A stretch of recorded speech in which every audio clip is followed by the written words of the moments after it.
অপরিশোধিত তেলের তীব্র সংকটে বন্ধ হওয়ার পথে দেশের একমাত্র রাষ্ট্রীয় তেল শোধনাগার ইস্টার্ন রিফাইনারি পিএলসি লিমিটেড। এছাড়া রাজধানী সহ সারা দেশে এই সংকট আর তেল সংগ্রহের নিরন্তর চেষ্টায় ওলটপালট সাধারণ মানুষের স্বাভাবিক জীবনযাত্রা। আর জ্বালানি সংকটে পর্যটক কমেছে 4 রাজ্য শ্রীমঙ্গলে। প্রতিদিনের পাঠানো তথ্যচিত্রে আরও জানাচ্ছেন লিওনা আজাদ।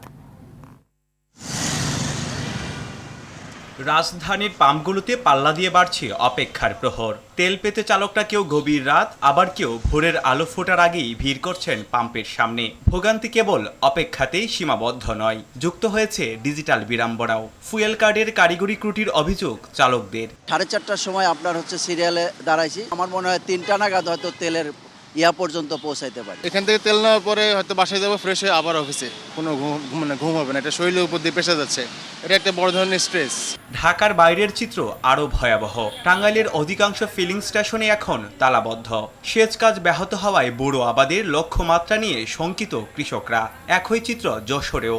অকটেন বা পেট্রোল যেন সোনার হরিণ। অসাধু সিন্ডিকেটের কারসাজি আর চড়া দামের অভিযোগ ভুক্তভোগীদের।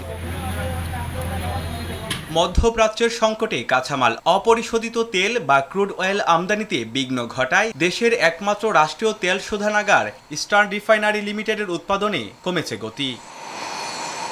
জ্বালানি সংকটের কারণে পর্যটক শূন্য হয়ে পড়েছে চায়ের রাজধানী খ্যাত শ্রীমঙ্গল। হোটেল, রিসোর্ট ও রেস্তোরাঁগুলোতে নেই আগের সেই ব্যস্ততা। ফলে লোকসানে পড়েছেন পর্যটন সংশ্লিষ্ট ব্যবসায়ীরা। পর্যাপ্ত ফুয়েল পাচ্ছেন না, যার জন্য ওনাদের আসাটা রিস্কি হয়, যার জন্য ওনারা বুকিং ক্যান্সেল করতে চাচ্ছেন। আমাদের অকুপেন্সি 20% বা 30%-এর নিচে কমে আসছে। দেশের একমাত্র চতুর্দেশীয় স্থলবন্দরকে কেন্দ্র করে পঞ্চগড়ে গড়ে ওঠা শক্তিশালী পাথর ভাঙা শিল্প এখন গভীর সংকটে।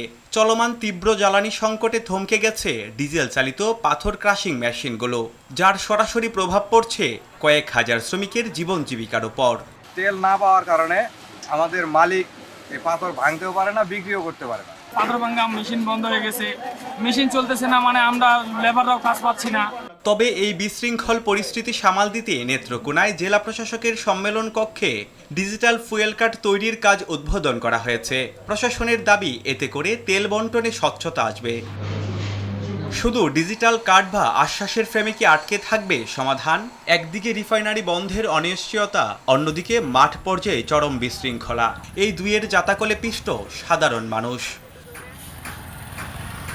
Leone Azad, RTV।